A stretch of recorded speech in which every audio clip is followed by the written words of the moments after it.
You're listening to the Corbett Report.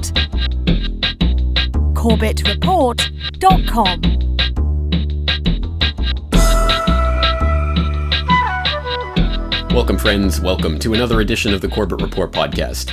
I'm your host, James Corbett of corbettreport.com, podcasting to you from the sunny climes of Western Japan here on the 12th day of January, 2015. Welcome to episode 299 of the Corbett Report podcast, Solutions, Guerrilla Gardening. Now, I'm going to start today's podcast by assuming that everyone understands the food safety risks that are endemic in our modern 21st century industrial food production and distribution process. Horse meat found in yet more frozen dinners, and we'll grab this from naturalnews.com. A shocking food ingredient scandal that was first brought to light in Ireland back in January is now spreading across Europe as major food suppliers continue to be exposed for selling food products tainted with horse meat. Aldi, Tesco, and numerous other major food retailers throughout the UK and Europe have apparently been unknowingly selling frozen meals and other processed food products that contain up to 100% horse meat, despite being labeled as containing 100% beef. My friend David Lake sent this to me on Facebook, and why is the McDonald's website so scary? And it just has this purple square. And I was thinking, well, I don't go to the McDonald's website ever, so I wouldn't know, probably because it's McDonald's, right? But then I clicked on it because I was like, yeah, why is it so I wonder why it's so scary. Let's go find out. Look at the look at I'm sorry, but look at this.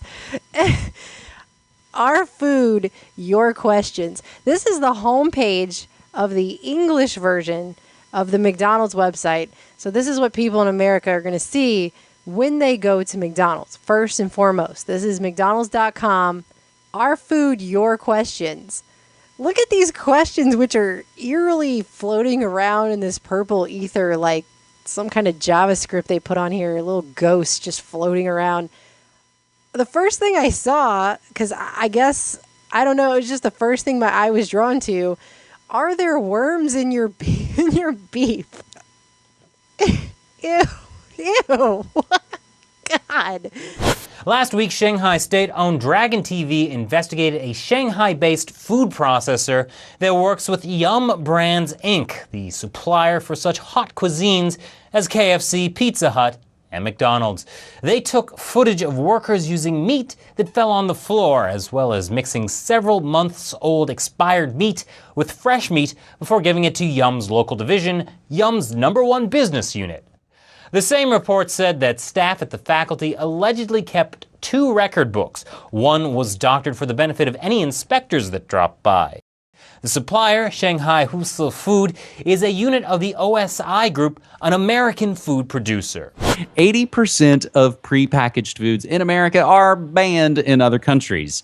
If you or your kids enjoy prepackaged convenience foods commonly found in corporate grocery stores across the U.S., such as Fruit Loops, which of course should always be tipped off that fruit is spelled F-R-O-O-T in Fruit Loops, Swanson dinners, Mountain Dew, frozen potato, and bread products, you may think twice before purchasing them after hearing what they contain.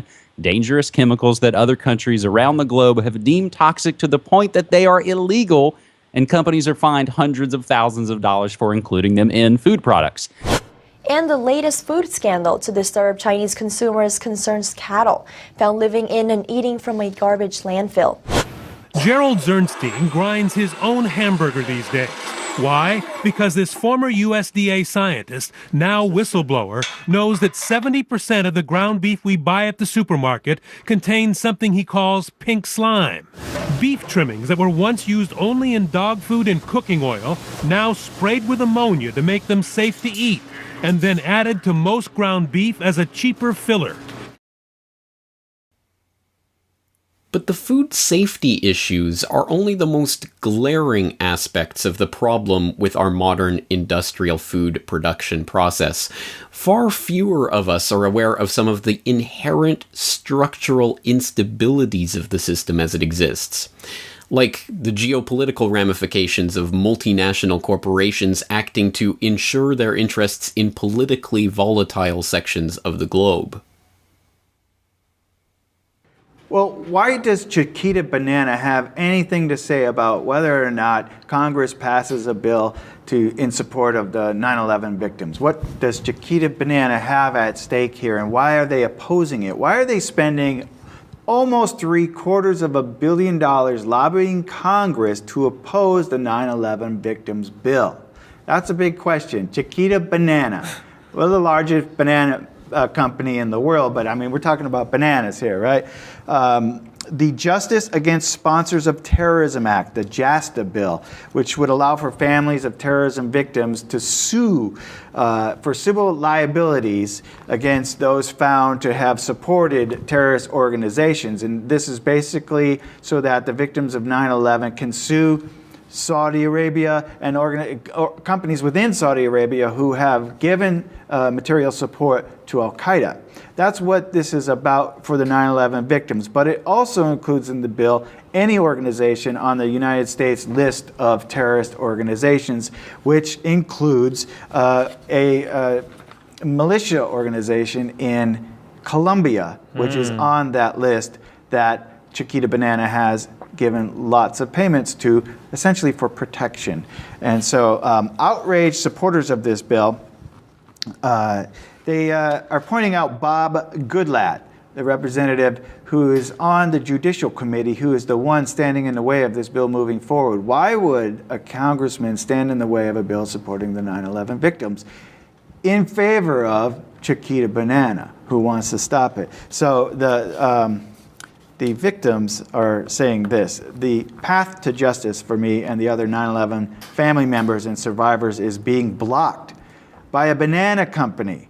I think Chiquita should mind their own bananas and let justice be served. That's Terry Strada. Her husband was killed in the World Trade Center. Or the domestic political maneuvering that inevitably takes place to situate the big food corporate lobbyists in the heart of the food safety and regulatory establishment. That a former Monsanto scientist should find himself in charge of a specially created post at the very journal that published 2 landmark studies questioning the safety of that company's products should surprise no one who is aware of the Monsanto revolving door. This door is responsible for literally dozens of Monsanto officials, lobbyists, and consultants finding themselves in positions of authority in the government bodies that are supposedly there to regulate the company and its actions. This list of officials includes Linda Fisher, a senior EPA official who later became Monsanto's VP of Government and Public Affairs; Michael Taylor, Obama's deputy FDA commissioner who also served as Monsanto's VP for Public Policy; and U.S. Supreme Court Justice Clarence Thomas, who served as a corporate lawyer for Monsanto in the 1970s. These positions of influence have been used to help Monsanto and its biotech peers obtain an FDA ruling which asserts that GMO foods are not substantially different from non-modified foods, win approval for their products from regulators by self-sponsoring studies with almost identical methodologies to the Seralini study that was just retracted, and pass favorable legislation like the Monsanto Protection Act, preventing the company from being taken to federal court in the event that GMOs are discovered to be harmful to human health. But lesser known as Section 735 of the bill, officially titled the Pharma Assurance Provision, but since nicknamed the Monsanto Rider or the Monsanto Protection Act. The provision protects large biotechnology companies like Monsanto from being taken to federal court should a genetically modified organism be discovered as being harmful to the consumer. Some congresspeople argue that the provision was a necessary concession in order to pass the spending bill to prevent a total shutdown of the federal government. Or the vulnerability to disease, blight, extreme weather, and other problems of natural variability caused by the pressure on farmers to get on board with corporate farming practices and techniques. Getting on board means farmers stop practices that keep soil healthy and go for single crops.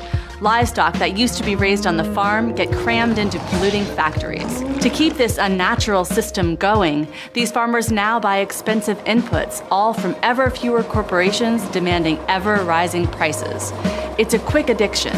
Pests become resistant, so you've got to use more chemicals. Livestock becomes sicker, so you've got to use more drugs. Soil loses its natural fertility, so you've got to use more chemical fertilizer. Or even the direct deaths caused by the crippling debt burdens resulting from the economics of modern industrial food production. It is a time of despair for hundreds of thousands of farmers. At this cotton auction, prices are low and they keep falling. Bhagwan Rao has only received a few £100s for his crop. He tells me he's taking on a lot of debt just to buy next year's seeds. Across India, farmers are struggling to keep up with a country driving forwards at a rapid pace. Kamala Surtam is now a widow. Her husband is one of many farmers who've given up and committed suicide. Our husbands commit suicide out of desperation, and the widows have to bear the burden of feeding and clothing and educating the children and living this hard life. Suicides have to be stopped, otherwise we will all be widows out here. A few miles away in another village, and the cremation of another suicide farmer is taking place. It is a different widow, but a familiar story. More than 250,000 farmers have killed themselves in the last 16 years in India. That's one every 30 minutes. There are also the inherent dangers posed by the insane practice of shipping foods halfway around the world so that we can eat produce that isn't in season locally or isn't even available locally. This process is not just insanely, massively inefficient, it also poses actual, real threats to national security. And of course, by national security, I'm not invoking the specter of the national security that's pimped by the War on Terror pundits or their brethren in the ranks of government, in the Department of Homeland Security or what have you. I'm of course talking about real national security to the extent that that idea really exists. And for one example of that, let's turn to my country of residence, Japan, which for centuries was more or less closed to the outside world with only a few isolated ports open for international trade. And despite that, the Japanese population did very well in feeding themselves on the traditional Japanese diet of rice and fish and vegetables, which not only was very healthy and led to, of course, the longest lived peoples on the planet, but also was capable of, the Japanese people were capable of providing for their own food security. Fast forward to the 21st century, and now not only changes in diet, which are taking place, but also changes in the infrastructure undergirding the global food production process are changing the dynamics of that ability for this country to feed itself. So now the official statistics from the Japanese government are that the Japanese food supply is now 40% domestic and 60% from foreign sources. That is to say, 60% of the food that's eaten here on a daily basis comes from abroad, which is fine enough, all things being equal, but what happens in the event of disaster or war or sanction or blockade or even just rising transportation costs? All of that directly impacts the ability of people here to actually feed themselves on a daily basis. And the more this process extends out, the more removed the population of Japan or any other country is from the days in which they were able to provide 100% of their own dietary requirements. All of these conditions, all of them taken together, really make one wonder how it is possible for such an insane system to ever come into being in the first place. It is almost as if this is the end point of a coordinated agenda plotted amongst multinational corporations and billionaire philanthropists in order to engineer a system that maximizes profits and power for the few and minimizes it for the many. And it's not just a question of economics and profit in the monetary sense, it's also, of course, a question of centralization of power, with now just a handful of big agri-corporations wielding enormous control over the vast majority of the world's food supply. And if it seems like this is the end point of such a plot or agenda, well, as we've detailed on this podcast in the past, it is. In 1966, the Rockefeller Foundation was joined by the considerable financial resources of the Ford Foundation, another U.S. private tax-exempt foundation which enjoyed intimate ties to the U.S. government, intelligence, and foreign policy establishment. Together with the Ford resources, the Rockefeller Foundation's Green Revolution went into high gear. That year of 1966, the government of Mexico, along with the Rockefeller Foundation, set up the International Maize and Wheat Improvement Center. The center focused its work on a wheat program, which originated from breeding studies begun in Mexico in the 1940s by the Rockefeller Foundation. Their efforts in food and agriculture received a boost that same year when U.S. President Lyndon Johnson announced a drastic shift in U.S. food aid to developing countries under PL 480, namely that no food aid would be sent unless a recipient country had agreed to preconditions which included agreeing to the Rockefeller agenda for agriculture development, stepping up their population control programs, and opening the doors to interested American investors. In 1970, the Rockefellers' Norman Borlaug won the Nobel Prize. Interestingly enough, it was not for biology, but for peace, the same prize Henry Kissinger was to receive several years later. Both men were also protégés of the influential Rockefeller circles. In reality, the Green Revolution introduced U.S. agribusiness into key developing countries under the cover of promoting crop science and modern techniques. The new wheat hybrids in Mexico required modern chemical fertilizers, mechanized tractors and other farm equipment, and above all they required irrigation, which meant pumps driven by oil or gas energy.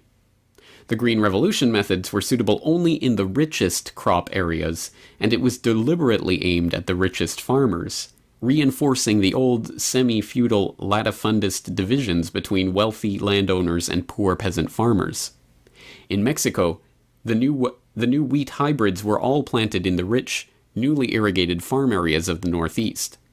All inputs, from fertilizers to tractors and irrigation, required petroleum and other inputs from advanced industrial suppliers in the United States. Oil and agriculture joined forces under the Rockefeller aegis. Now, obviously, that is just a tantalizing hint towards a real analysis of the underlying structure and foundation of that plot, of that agenda, which, as I say, we have outlined before, so I will direct you for more information in the general sense to that particular episode of the podcast, episode 241, The Truth About the Gene Revolution, and in particular, I will direct you to the book that we were just listening to a passage from, Seeds of Destruction by William Engdahl, a very, very good book on this matter and how the Green Revolution and the Gene Revolution are both being used exactly in furtherance of that plot, of that agenda for the centralization of control in the hands of a very few interests. But as always, the point is that it is easy, or at least not exceedingly difficult, to itemize and document and detail the various aspects of the problem with the system as it exists. But it is much more difficult to do something about those problems. After all, doing something to address the problems requires action, and action requires effort, and who wants to put in the effort? But there are 2 points to be made here, the first point being quite simple and straightforward, namely that there are things that we can do, both ourselves individually and in our communities, to address these problems, or at least some of these problems, in significant ways. More on that in a moment. The second point is slightly more subtle, and it is simply that there is a psychological barrier that must be confronted before people can even accept the idea that something can or even should be done about these problems. And that psychological barrier is the process of normalization. As human beings, we have a tendency to simply accept the systemic conditions of our life, especially conditions that we've been born into and raised in our entire lives. Of course, you have to go to a supermarket to buy products that you can't make at home, with lists of ingredients you can't pronounce from multinational conglomerates you know nothing about. How else can we possibly feed ourselves? It doesn't even matter at the end of the day how many facts, figures, or statistics you quote at somebody to expose the lies of the big agri-corporate lobby. The Corbett Report presents 5 GMO Myths Busted. Number 5. GMOs feed more people. Contrary to what the biotech giants say on their industry-sponsored websites, GMO crops do not produce greater yields. A comprehensive 2009 report by the Union of Concerned Scientists demonstrated that GMO soybean and corn produced no increase in intrinsic yield over conventional soybean and corn. But even if future improvements were able to increase yields, a 2008 study demonstrated that organic farming methods with little or no chemical fertilizer and pesticide use was able to increase yield by 116%. But there's no money to be made for the international agrochemical companies by citing that research, so the public continues to be told that GMOs, which do not increase yield, are necessary to end world hunger. Number 4. GMOs reduce pesticide use. Again, despite what the chemical companies who are spearheading the GMO revolution are telling you, these GMOs are requiring farmers to buy more of their chemical pesticides, not less. A 2012 paper concluded that the rise of glyphosate-resistant superweeds in the wake of the GMO revolution has actually increased pesticide use in the last 15 years by 183 million kilograms, or 7%. The study estimated that if new strains of GM corn and soybeans are approved for commercial use, herbicide use could increase by a whopping 50%. Still, you have to admit it's a good business move for the chemical companies that produce the pesticides to also create the GMO crops that require more pesticides. Number 3. There is no scientific proof of adverse health effects from GMOs. This is one of the most disingenuous claims of the GMO PR campaign. In reality, the FDA doesn't even test the safety of GMO crops. Instead, all GMO foods are assumed to be safe unless there is already evidence to the contrary. In other words, the FDA relies on self-reported data from the companies that manufacture the crops as to their safety. Even worse, due to legal and copyright restrictions surrounding GMO patents, independent scientists have to ask the biotech companies' permission before publishing research on their products. As a result, almost all of the long-term animal feeding studies that have ever been conducted on GMOs have been carried out by the biotech companies themselves, on their own rules, and with their own standards of reporting. What few independent studies have been conducted have shown a range of adverse health effects, from reduced fertility to immune system dysfunction, liver failure, obesity, and cancer. Yet still, for some reason, Obama's food czar, Michael Taylor, refuses to make FDA testing of GMO safety mandatory. I wonder if it's because he used to be the vice president of Monsanto.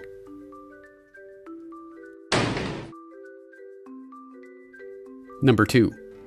There is no difference between genetic engineering and traditional breeding techniques. Argue with a GMO proponent long enough, and they will eventually try to tell you that there is no difference between conventional breeding techniques and genetic engineering, except for the time frame involved. What used to take dozens of generations can now be accomplished in a laboratory in a short time, they say. But this is not true. Conventional breeding takes one strain of a certain crop, such as corn, and breeds it with another strain of that crop. Genetic engineering takes genetic material from one species, such as soil bacteria, and inserts it into a different species, such as corn.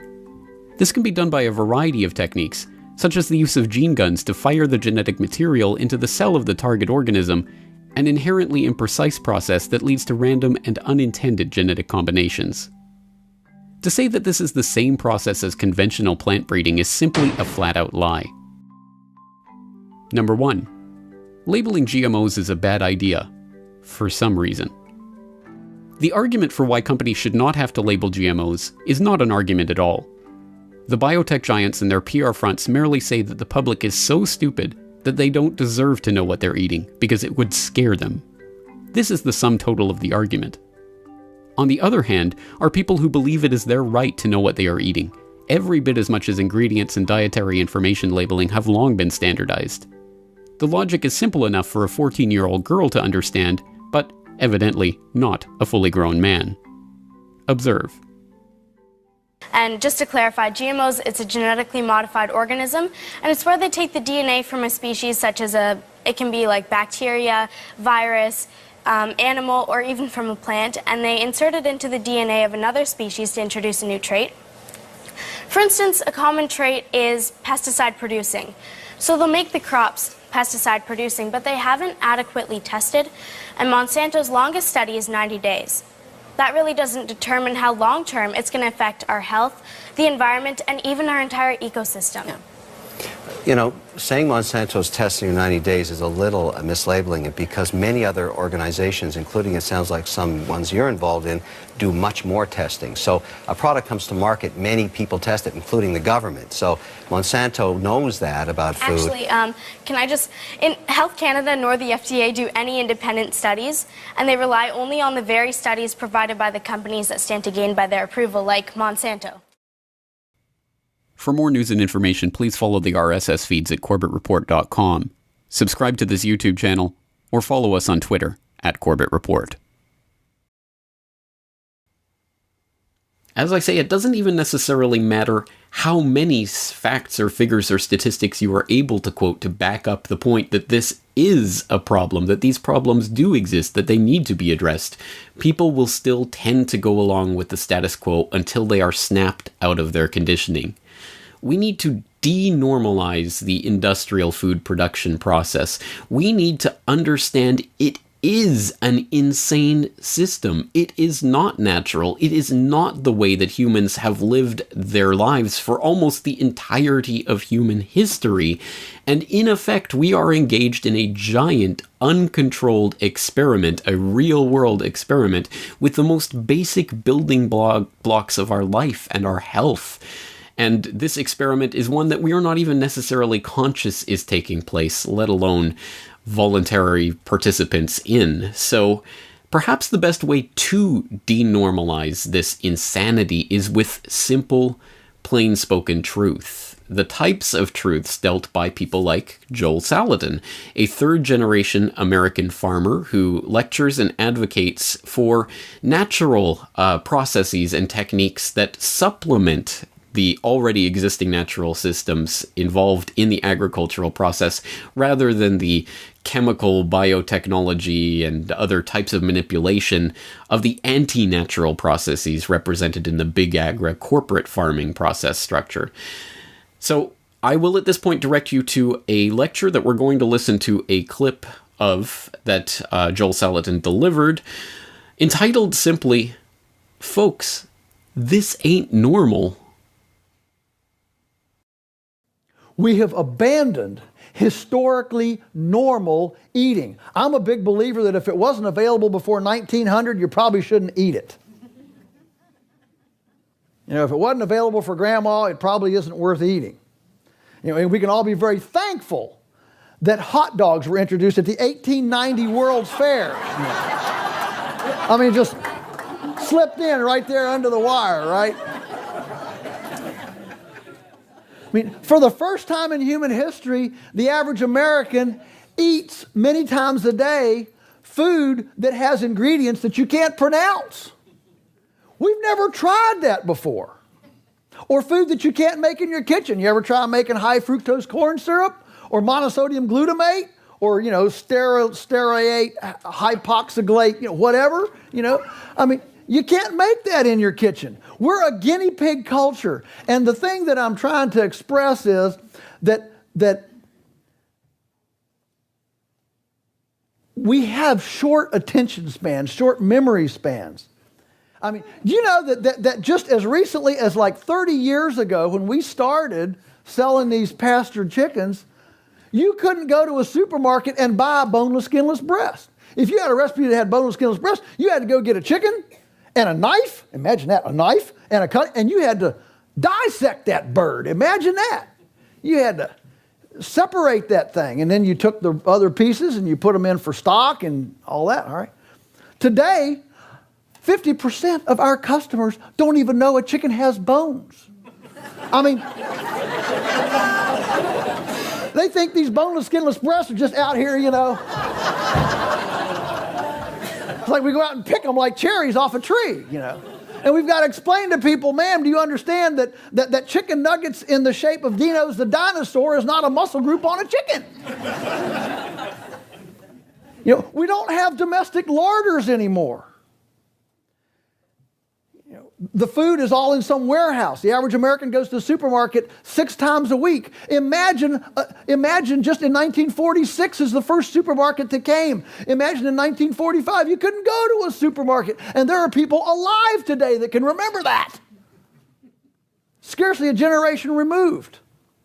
You know, and we went enamored of everything sterile and static and mechanical. I mean, even to where we raised a generation of asthmatic sufferers on Enfamil and Similac during the 25 years that our culture summarily decided that, you know, that breastfeeding babies was Neanderthal and barbaric.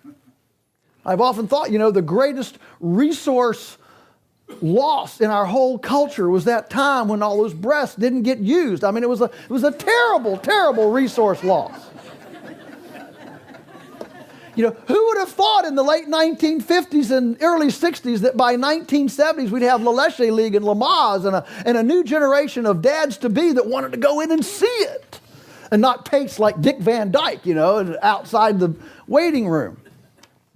And so our culture has gradually begun to awaken, and this whole local food, integrity food tsunami is a pendulum, a soul revival, if you will, awakening of wanting to find the heritage, the anchor, and the meaningful thing of life. What is it that has glued civilizations together? And I'm suggesting that these patterns, these ecological patterns, these social patterns, and culinary domestic arts and the family table and using the kitchen as the first chemistry lab. You know what happens when you add this to this. And the first mathematics lab, a 1/4 teaspoon and a 1/2 cup. And to learn that fractions are part of an integrated life. To view that integrated whole of the domestic and the local and the familial into life as the springboard of reality rather than just a segregated, hubris-sponsored wiggle your thumbs in front of a computer screen like I've got the world by the tail, baby, and I can just make it do whatever it wants. You know what? The world is bigger than you, and it's bigger than me, and it's time that we teach our kids gardening and kitchen skills so that they learn that there's something bigger than just a computer and a microscreen and icons that jump around at their little wiggles. Okay, James, we get it. There's a problem, but what can I do about it? I live in a small apartment in an urban center, or I live in a little house with a tiny little lawn. What am I going to be able to actually do about this? Well, fret not, my urban-dwelling brethren.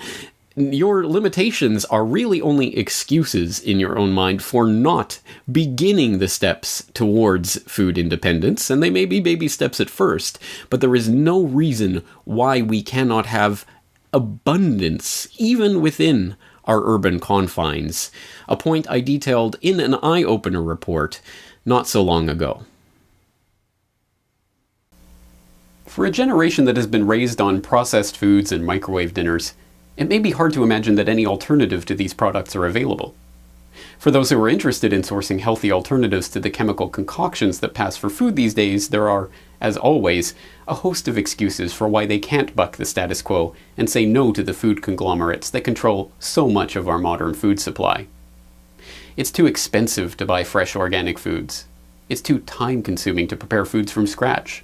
There isn't enough time or space to grow your own fruits and vegetables. Ironically, as more and more people fall through the cracks economically, with a record 47 million Americans now relying on food stamps to help keep food on the family table, the apathy and inertia around these issues is beginning to fade. In the last several years, we have seen a resurgence in the concept of victory gardens and urban gardening generally, as millions of people around the globe begin to rediscover the practicality, not to mention the simple joys, of growing their own food. In fact, as some of these families have shown, the space limitations of urban environments need not be an impediment to the truly dedicated urban gardener. Drivers whizzing past on the 210 freeway through Pasadena have no idea that a stone's throw away from the fast lane is a lush but tiny Eden, a 4,000 square foot farm. It not only feeds a family, but revolutionizes the idea of what can be done in a very unlikely place, the middle of a city. This is city living, but I brought the country to the city. rather than having to go out to the country. I just imported it. 63-year-old Jules Dervais started this backyard farm 10 years ago. It's a deliberate throwback to the storied days of self-reliant rural America. Sustainable and dense. On their 4,000 square feet, they raise 400 varieties of vegetables, fruits, and edible flowers. 6,000 pounds a year, enough to feed themselves with plenty left over. In fact, if you, like me, live in a relatively safe, clean, friendly, temperate environment that's good for growing, and you have a little plot in the back garden where you can do this type of gardening, then you are already significantly far ahead in the game compared to some people who live on some of the meanest streets on the planet and are still doing more than you, or at any rate myself, are doing to take control of their own food supply. And for an example of that, one need look no further than self-styled guerrilla gardener Ron Finley, who, despite living in the mean streets, the infamous streets of South Central Los Angeles, is still doing his part to make those streets a little less mean and a little more livable. Just like 26.5 million other Americans, I live in a food desert. South Central Los Angeles, home of the drive-through and the drive-by. Funny thing is, the drive-throughs are killing more people than the drive-bys. People are dying from curable diseases in South Central Los Angeles. For instance, the obesity rate in my neighborhood is like 5 times higher than, say, Beverly Hills, which is like probably 8-10 miles away. I got tired of seeing this happening. And I wonder, how would you feel if you had no access to healthy food? If every time you walk out your door, you see the ill effects that the present food system have on your neighborhood? I see wheelchairs bought and sold like used cars. I see dialysis centers popping up like Starbucks. And I figured this has to stop. So I figured that the problem is the solution. Food is the problem, and food is the solution. Plus, I got tired of driving 45 minutes round trip to get an apple that wasn't impregnated with pesticides. So what I did, I planted a food forest in front of my house. It's on a strip of land that we call a parkway. It's like 150 feet by like 10 feet. The thing is, it's owned by the city, but you have to maintain it. So I'm like, cool. I can do whatever the hell I want. Since it's my responsibility and I got to maintain it, and this is how I decided to maintain it. So me and my group, LA Green Grounds, we got together and we started planting my food forest, fruit trees, the whole nine, for vegetables. What we do, we're a pay-it-forward kind of group, where it's composed of like gardeners from all walks of life from all over the city, and it's completely volunteer, and everything we do is free. And in the garden, it was beautiful. And then somebody complained. The city came down on me. and basically gave me a citation saying that I had to remove my garden, which this citation would turn into a warrant. And I'm like, come on, really? A warrant for planting food on a piece of land that you could care less about?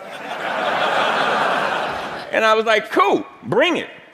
Because this time it wasn't coming up. So LA Times got hold of it. Steve Lopez did a story on it and talked to the councilman. And one of the Green Grounds members, they put up a petition on change.org. And with 900 signatures, we were a success. We had a victory on our hands. My councilman even called and said how they endorse and love what we're doing. I mean, come on, why wouldn't they? LA leads the United States in vacant lots that the city actually owns. They own 26 square miles of vacant lots. That's 20 Central Parks. That's enough space to plant 725 million tomato plants. Why in the hell would they not okay this? Growing one plant will give you 1,000, 10,000 seeds. Okay. When $1 worth of green beans will give you like $75 worth of produce. It's my gospel. I'm telling people, grow your own food. Growing your own food is like printing your own money. Thank you. See, I have a legacy in South Central. I grew up there. I raised my sons there. And I refuse to be a part of this manufactured reality that was manufactured for me by some other people, and I manufactured my own reality. See, I'm an artist. Gardening is my graffiti. I grow my art. Just like a graffiti artist, where they beautify walls, I beautify lawns, parkways. I use the garden, the soil, like it's a piece of cloth, and the plants and the trees, that's my embellishment for that cloth. You'd be surprised what the soil could do if you let it be your canvas. You just couldn't imagine how amazing a sunflower is and how it affects people. So what happened? I have witnessed my garden become a tool for the education, a tool for the transformation of my neighborhood. To change the community, you have to change the composition of the soil. We are the soil. You'd be surprised how kids are affected by this. Gardening is the most therapeutic and defiant act you can do, especially in the inner city. Plus, you get strawberries.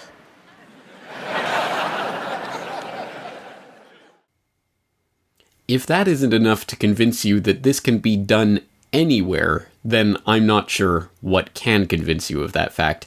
And again, this doesn't mean that necessarily tomorrow you're going to go out and grow a garden that will completely provide for you, your family, your friends, your neighbors, and everyone else overnight. Obviously, this is a very difficult process of detaching ourselves from a system that has been created around us expressly for the purpose of making it as convenient as possible to go along with the status quo. It is much easier to just go to the supermarket and buy a frozen food dinner and microwave it for your family than it is to actually grow and prepare ingredients from scratch, obviously. And it doesn't mean that this has to be done all at once or 100%. It means it can be done incrementally in stages, and those stages, those baby steps, are still revolutionary. So, there are a couple of ways that we can approach this question from a very practical perspective. What can actually be done? And how do you actually start getting involved with this? If you, like myself, are not particularly gifted when it comes, or knowledgeable when it comes to gardening, how do you even begin to get involved with this? Well, there are a couple of things to say here. First is that autodidacticism is your friend, and that's a word worth keeping in mind. Autodidact, of course, is someone who is self-taught, and in this day and age, it has never been easier. You have never had to do less work to actually inform and educate yourself than ever before in human history. You don't even have to go to the library to go and look things up anymore. You can do it sitting in your pajamas at home. So welcome to the age of online learning, as I'm sure if you're watching the Corbett Report podcast or listening to it, you are probably already aware. But it doesn't mean that this is something that has to be done individually and like Arnold Schwarzenegger in Twins, like as some sort of genius who only learns things from books and knows nothing about the real world. This is something that can be done, of course, in community with those around us, the people who we are going to be relying on in one way or another. No man is an island, and we're all going to have to, in some way, source things from those around us. Go to the farmers markets, meet people who are likewise interested in this process of detaching yourself more and more from the systems of control represented by the global industrial food production system. And as a case example of that, again, this is not just pie-in-the-sky talk. This is something that is being done by real individuals right now.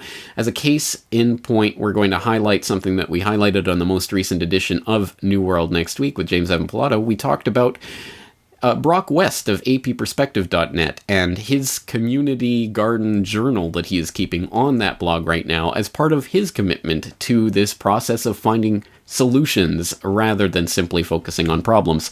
And so he has recently posted up week 1, the first introduction of his community garden journal, in which he writes, quote, "We have for many years avoided as much as possible buying from the major supermarket chains who, despite their slick commercials and PR campaigns, aren't so fussed about providing the best quality and most nutritious produce.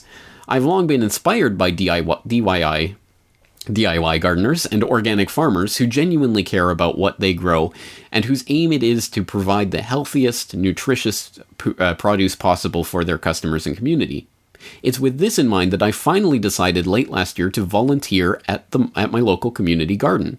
I, like many out there, am a notorious black thumb when it comes to growing anything, and like most things in life, the only real solution is to get those hands dirty, literally in this case, and start learning by doing.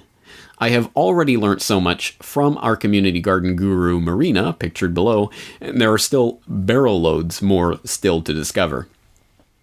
Once again, that's just a short passage from the most recent Community Garden Journal of Brock West, and I'll throw in some of the pictures there on the video of this podcast so you can take a look at some of the what he's working with and what he's already managed to harvest after the first week, getting his hands dirty, as it were. And of course, the key point here is, again, this is not something that has to be done in isolation. There are all sorts of community gardens and people in your community who are no doubt already doing this that can be vital and valuable sources of information when it comes to this. And in some cases, you may be even lucky enough to have various initiatives or community groups and things that are already working to help people in this regard.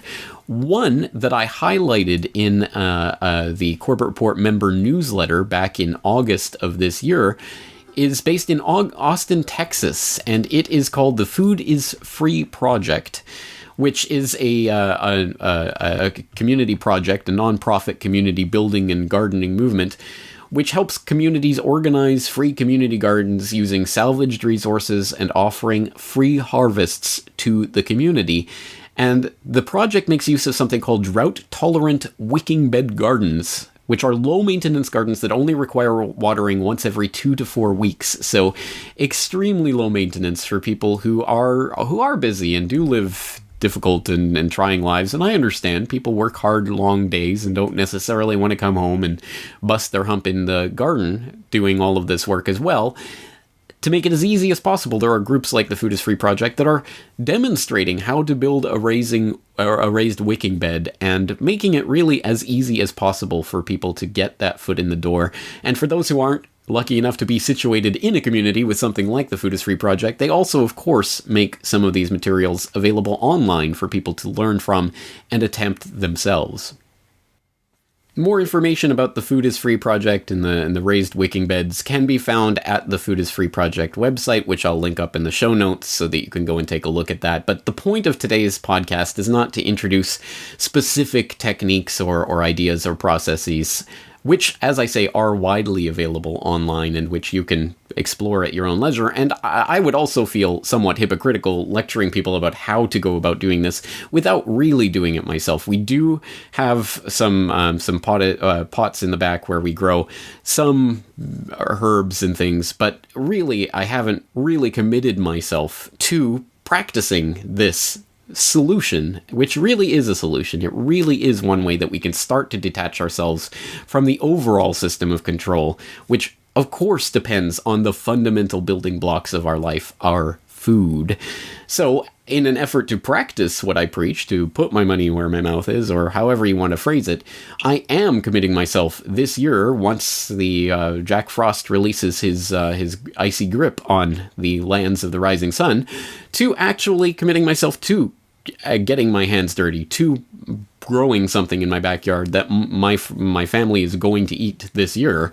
And of course I will be updating you with that throughout the year, so that you can see not only my successes, but maybe my failures as well. As I say, I'm not particularly gifted or knowledgeable when it comes to this, so I'm going to be trial and erroring, but that is the only way forward. We have to try. We have to perhaps fail, but at any rate, we have to try in order to get where we want to go. And once again, we can get overwhelmed by the psychology, the naysayers who say, oh, it's not going to transform the world overnight, so it's not worth doing. That is hogwash. We have to decry those voices that would hold us back from this by saying that it has to be an all or nothing 100% or 0% proposition. Of course it does not.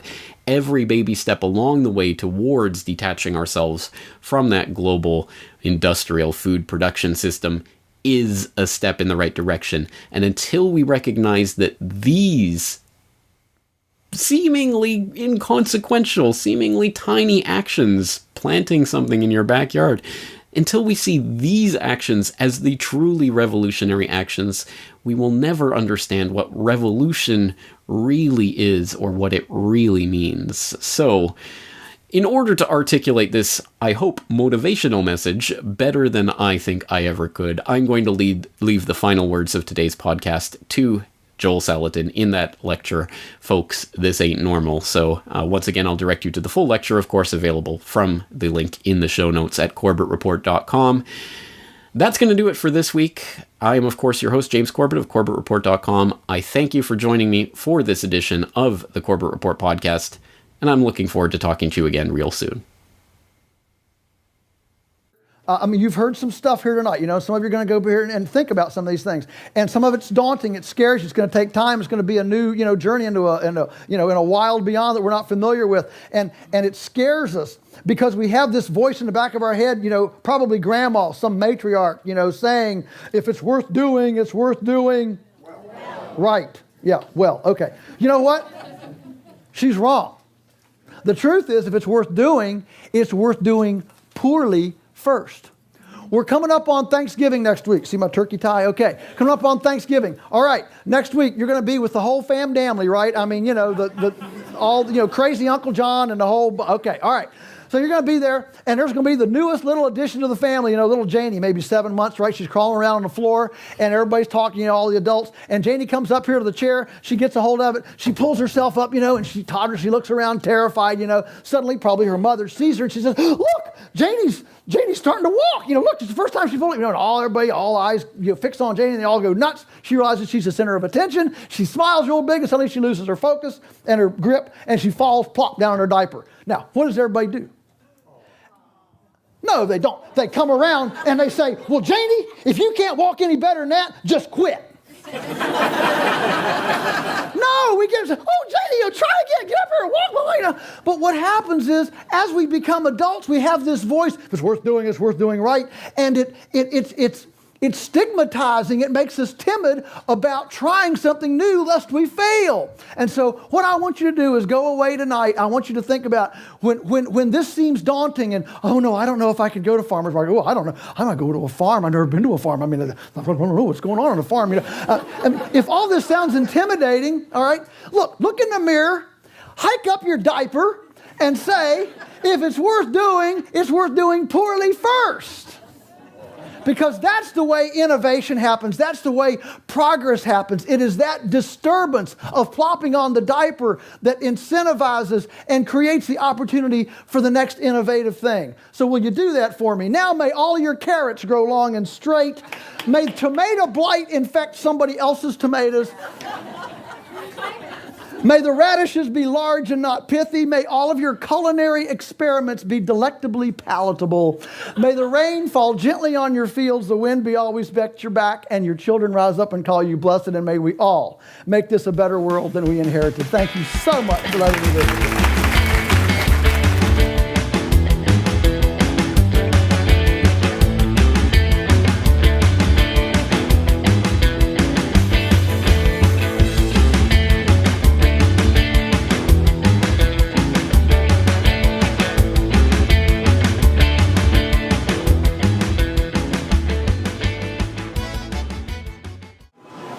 Hello friends, James Corbett here in the Japanese equivalent of that industrial food mecca, the supermarket. And don't worry, my wife and I do not buy much of our food here at the supermarket.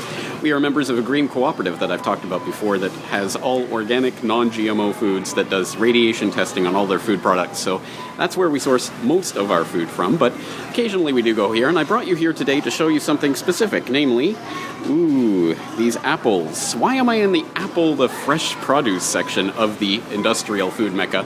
Well, actually, it's because there was a recent tweet by @GruffDiver on Twitter that made an excellent point that the Corbett Report membership costs 100 Japanese yen a month. Of course, there are 300 and 500 yen a month options also, as well as annual options, which you can choose which one you like. But for as little as 100 Japanese yen a month, you can get full membership to the Corbett Report website, including access to the weekly subscriber newsletter, the monthly subscriber-only video, and a login and password for the website so you can join our open source investigations and leave your own comments and links and all of that. Just to put that number in perspective, here we have these lovely, probably non-organic, GMO-filled, horrible apples. But you see the prices here. The expensive gift-type apples, 178 yen down to 98 yen for an apple. So for as little as one apple a month, you can be a Corbett Report subscriber. That's, I think, a pretty reasonable thing to ask. And if an apple a day can keep the doctor away, then perhaps one a month can help the alternative media continue to grow. So I do appreciate all the subscribers out there, and if you haven't thought about it yet, maybe you should. Please go to corbettreport.com/membership for more details. I'm James Corbett at corbettreport.com. Talk to you again real soon.